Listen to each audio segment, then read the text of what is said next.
Okay, welcome to the tropics. Yeah, it's pretty hot here today, but I'm just glad to be here. So Yeah, it it's sounds it's been crazy. Yeah, it must be good for you because you seldom wear any large items of clothing. Just a tank top or anything. good.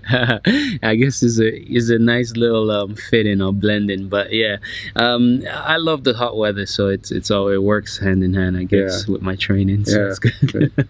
We talked about briefly before about your training when you're traveling, and I've met a few top performers in terms of bodybuilders and stuff like that, and they never train when they travel because it's it's strenuous for their system. But you want to train every time. Yeah. For me, it's just in me in nature in terms of I'm used to training. So if I go 3-4 days without training, it's going to be really tough. So I somehow tend to like blend it in and try to get in my workout. It also makes it better for me because in a sense of you go to different countries and different cultures and you want to check out different gyms, see what they can offer, see how the gym style is. So for me, it all kind of works together. I love experiencing different cultures, and then I love experiencing different gyms because sometimes you go to certain gyms, they have different machines and different styles, and so it's good. It's good to test that out. You've been to Sweden once before, right? Correct. Yeah. I didn't get a chance to actually. Last time I was here, I think we got here like late at night, and then we had to leave in the morning. We were only here a matter of hours, so I didn't really get a chance to check out the city. Okay. But this time I'm here for 3-4 days, so I can really go out and check out the city and have a good time, I guess. Well, I hope Sweden will leave a mark on you. Oh, thanks, man. Yeah. Thanks. I like it already. I love the buildings. I like the layout. So it's a big, proper city, and I like it. You're mostly well known for your physique, which is tremendous. I mean, I don't need you don't need me to say that because you get that a lot, I guess. But seeing it in person up front it's really scary almost. Wow. You feel so alive. I mean, everything moves when you flex, and it's you have also this crazy paper thin skin. I think it's just a combination of the consistent training over the years and also dieting, etc. So I think that's what's giving me that longevity. Also being injury free, etc. So all of that helps. I think when you put it all together, then it kind of works. But it's just consistency and years of training, I think. So I'm just happy to be able to travel and meet a lot of the kids, the young ones, and talk to them about training and the power of being dedicated and being consistent with what they do. How did you start doing this? I mean, what brought you to the gym? I think for me, it's just been an evolution, really, because I got into training just to gain a little bit of weight, really. I never got into it because I wanted to be a bodybuilder or anything like that. It just kind of took on a life of its own. I'm just one of those people. I stay dedicated, and if I like to do something or want to do something, I want to see it to the end. So when I started it was just more to gain a little bit of size, and then for the looks or for the function or for the no, I was into sports at the time, so American football, track and field, so I was really skinny and scrawny, so I needed to beef up a bit. So I said, you know what, my coach was like, you need to start lifting weights, and you gain a little bit of size with that, and that's what I did, and met some friends that said, you know what, they were like, there's a local bodybuilding show, why don't we all jump into it? And it was just a way to motivate ourselves to train it more every day and diet even better. So did the show, and long story short, I won that show, and I was like, wow, this is cool. So I just used it more as a way to motivate myself. So I said, every year I'm going to do one show every year, and that will force me to train, that will force me to diet even better, and then see how my body progresses. So every year I want to get better and better and better. And I used bodybuilding to actually motivate myself to train, and that's how I took off with it. Did you have any early role models when you started? Once I did that first show and got into bodybuilding, I wanted to learn more about it, and it was then I picked up books and started reading about Arnold and all the legends before, Frank Zane and all these guys, Serge Nubret, and I was like, wow, okay, I like his physique. One thing that was imminent though, I loved more the aesthetic look So I didn't want to just be a big bodybuilder or one of the big strong man, and you put in all that time, you want it to reflect. And I liked more the shape. I always look at it like anyone can get bigger with size, but not everyone can have a great shape. So that means the shape, building the aesthetics and the shape was a lot harder. And that's what I wanted to attack and focus on at the time. Yeah. When did you realize that you also could actually make a good living out of just your looks and being a successful fitness model? Well, it's funny because I remember when I first started, my family and my dad hated it. They were like, "You're not gonna make any money being a trainer. You're just wasting your time, and there's nothing in it." And I was just more like, for me at the time, it was, like I said, I just loved it. I was passionate about it. I could sleep in the gym. I didn't really care. I could just sleep on a bench. So that's how much I loved it. So it wasn't about money then, really. It was just more about I loved doing it. But I think with social media, the evolution of social media and stuff has really like put fitness on the forefront, where you can make money from being fit, from training, and also from helping others get fit, whether it's through your ebooks or your training and all that kind of stuff. And I think that's been a powerful tool, actually. But for me, it's really educating the masses about training, about nutrition, about diet, and the consistency of doing that on a regular basis. I think that's what's important for me, because we all can train, but not everyone can diet. Not everyone knows the right supplement to take, etc. And that's where it's more of a puzzle, and it all has to come together. Yeah. So do you feel that that's your main focus now, educating the masses? And Yeah, I think the motivational part of it, educating the masses, is key, because there's so many, you turn on YouTube and Instagram, everyone is a trainer, everyone is qualified, everyone has their ebook, everyone knows everything, So I think you can get lost with that. So I think you need to obviously be able to, especially the young kids, needs to be able to look and be able to differentiate the guys that can really give them valuable information and substance, because it's one thing to train and look good, but it's another thing to actually know what you're talking about and be able to train different people, not just someone that wants to bodybuild, but a football player, a basketball player, or runner. There's fitness involved in every sports element, and you need to be able to train people in different facets. You've been like a fixed star on the fitness sky, and very influential person for almost plus 10 years now, and be really, really important and very well looked upon. What's the most important thing you've learned over the years in terms of training and in terms of taking care of your body? Consistency. Dedication. I think when I first started, I tell a lot of the young guys, I'm 42 years old and I've been training for 24 years. So when I first started this, there was no social media, there was no Facebook, there was nothing. I think back then it was MySpace, if I remember right. And I remember used to post stuff on MySpace, and I'll get like one reply or two reply, and I'll be like, I'll be so eager to like answer back and send the person an email. I mean, you look at my phones, I think we have over 50,000 unanswered emails on my thing. So it's a bit crazy now, but back to what I was saying, it's passion. If you love something, you'll do it anyway. I mean, consistency and dedication comes from doing things when no one is watching. To be honest. So whether there's Instagram or social media or whatever, I would still be doing this. So it really wouldn't matter. So that's where passion comes involved. Most people now do it because they want to build their brand and it's social media and stuff. People that really do it would do it anyway, whether they were social media or not. So I think consistency and dedication over the years is just what it is. If you're passionate about something, you love to do something, you'll do it whether someone is watching or not. So social media is there, obviously.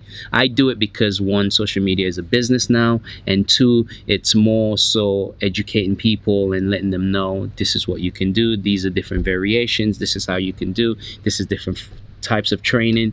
So people love to see different forms of training core, so many different ways to train core.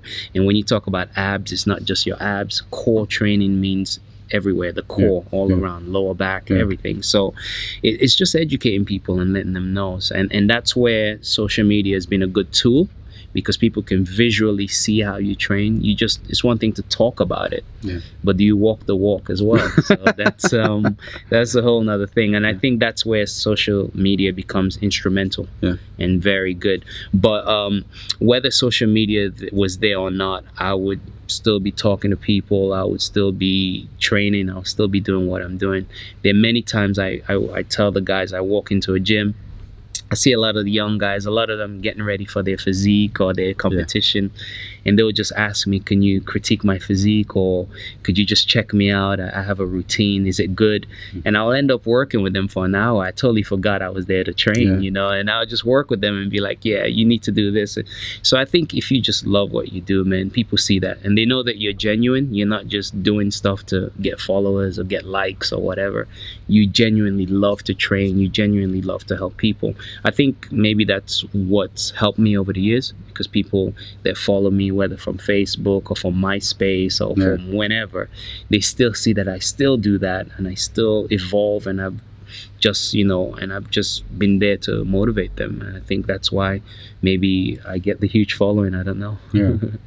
You have a huge following, and I know you've been competing as well in various bodybuilding, you know, categories. And you made you had two separate paths, more or less, and where one led to the other.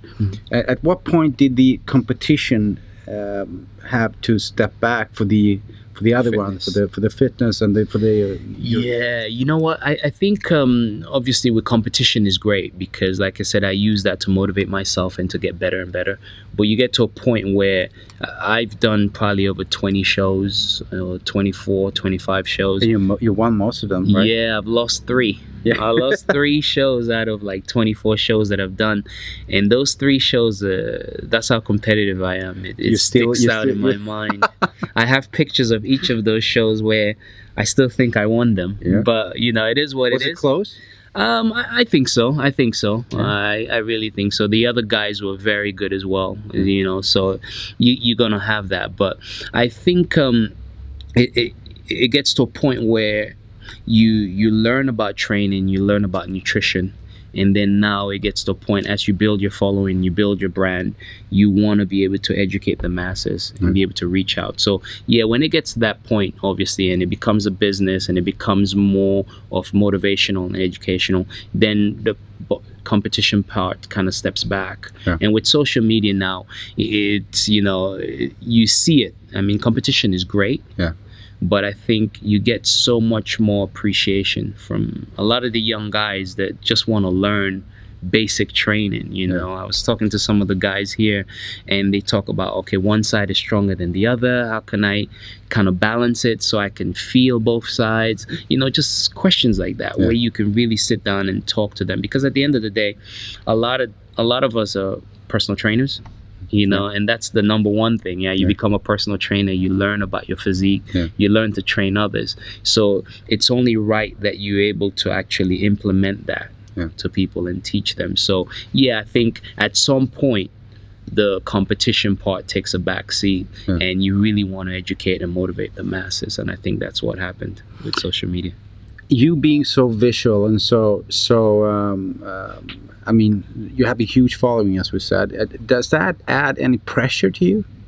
No, I don't really look at it that way, really. To be honest, I don't think I'm famous or nothing. I really don't.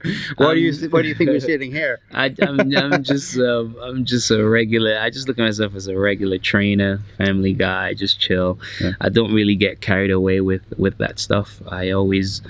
I just try to help as much as I can. My dad I remember when I first got into bodybuilding, when I won a few shows and I was thinking I'm the man or something, and my dad would always tell me, like, no matter how good you are, there's always someone better or someone that's going to come along that'll be better. So there's no need to have a chip on your shoulder. No need to think you're the best. No need to, just be chilled, help people, and do your thing. If you're good at what you do, people see that and they acknowledge it and they're thankful for that. But so there's no need for you to have a chip on your shoulder like you're a badass or anything. If you are, you are, and people will tell you that. Let others tell you that. There's no need for you to say it at all. So that's the approach I've taken. So I don't feel any pressure at all. I just think it's normal in terms of you what stay I do. true to yourself. Yeah, I think once you do that, then it's fine.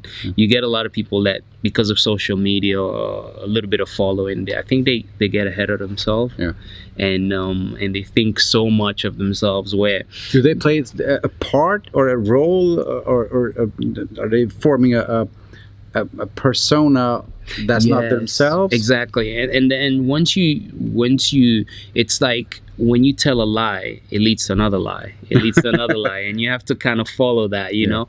But if you are true to yourself, what you do, then it is what it is. I mean, what I post is my training, you know. Me traveling and doing this is what I do. When I'm at home, wife and kids, I take my kids to football and running track and all that stuff. That's what I do on the weekends with them, really. So what I post is what you see is what you get. There's no facade, there's no fixing up Photoshop pictures and all that. It's just, you know, it is what it is. You know, I think once you start doing that, then you have to cover it with more and more and more. Then you're living a life that's not really you.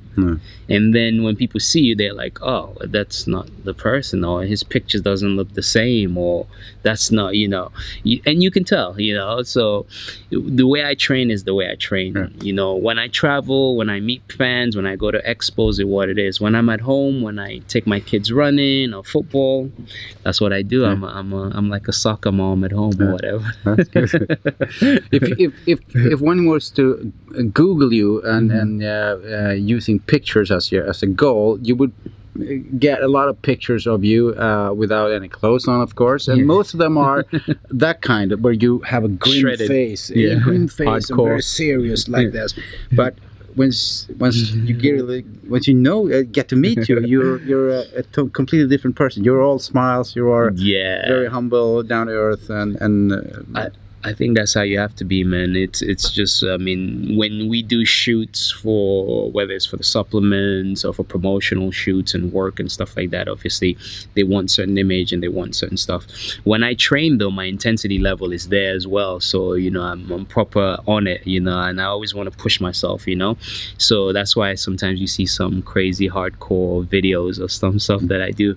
I think after also training for 24 years or so, you always want to challenge yourself or try something different. So you get a lot of crazy videos and core stuff that I do. But other than that, it's just being creative really with your workout and trying something different so you don't get bored.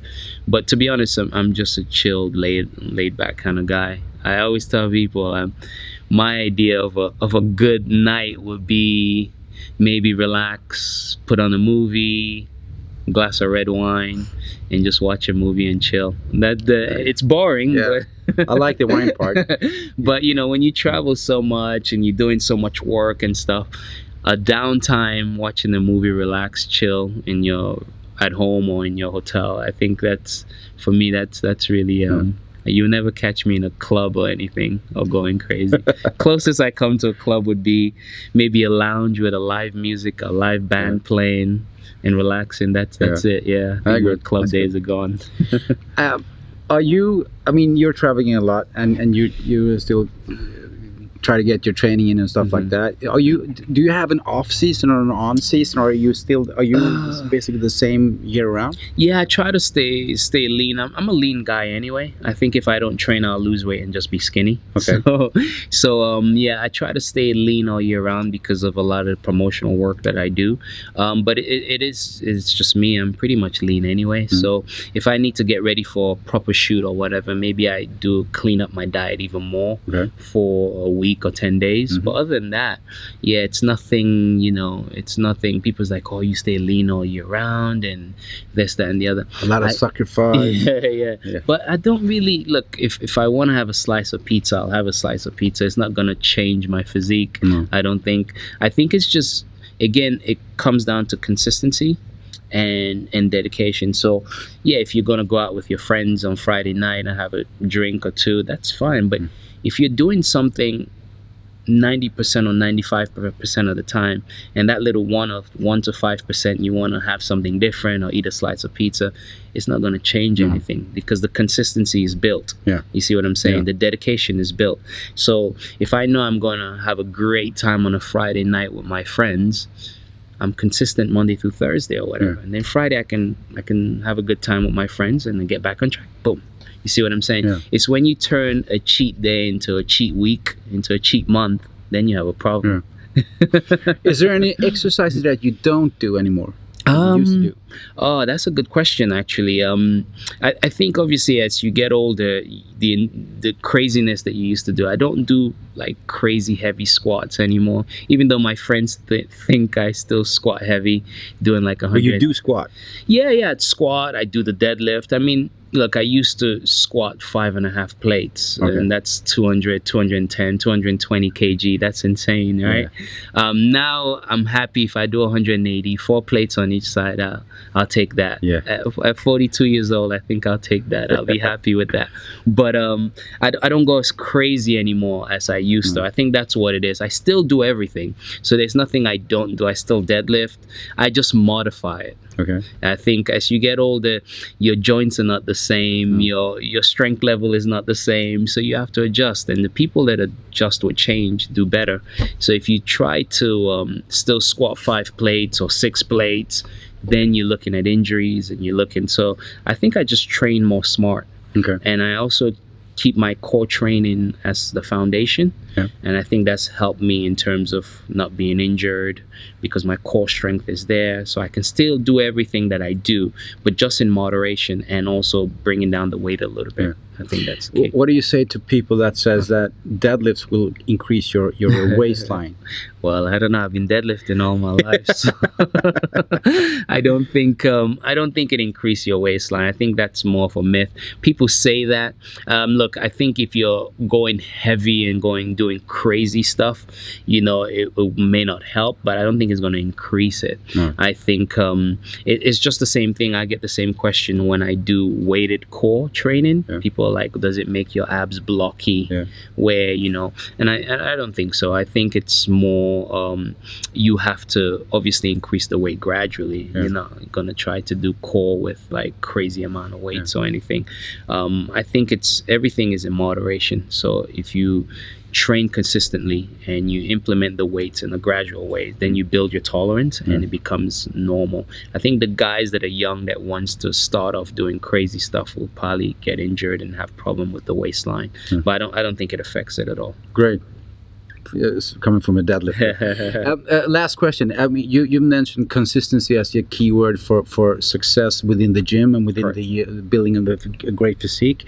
When it comes to building social media content or what do you call it? Being relevant on social media from a fitness perspective. If you could you give us three key advices for that? Yes, that's interesting, because that same word comes into play again, consistency. You have to post consistently. So for example, I have a team that helps me with mine. It got to a point where obviously you have a team that helps. Even today when we went to train, we got some content, which is good. There are several ways to do it. The consistency part has to be there. So in the morning or by noon, we usually post my training. And then in the evening, we post either a picture or something that's going to tie into my training for the next day. So I think that's the theme, and we follow, and it's been successful because people always come back to see what you've done. Or if you post a picture saying, look, I just had a great ab session, check out the video, I'll post it tomorrow. People want to see it. People, so you always, it's kind of like having that carrot there that people always want to come back like a teaser. For. So you have to be very smart with that with social media. There's so many platforms now. I don't even keep track. My kids have Snapchat, and I don't even know much about Snapchat to be honest. I stay with Instagram, Facebook, the standard basic, Twitter, and YouTube. So I think consistent posting is good. That's one. Another way is interacting with other pages and other other influencers and channels and stuff like that. So getting a training session with someone else that's you tap into their following, they tap into your following, that works very well. So I think cross promotion is very key. So you cross promote with a lot of different people, and that helps build because I think with Instagram especially, it's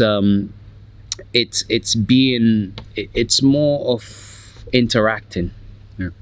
So people can see you on your page, see you on another page, and see you on another page, and see you on another page. So the more you get yourself out there, the more you're able to build that following. People identify with you a lot. And I think that's key. And working with other, not only influencers, but other fitness pages as well.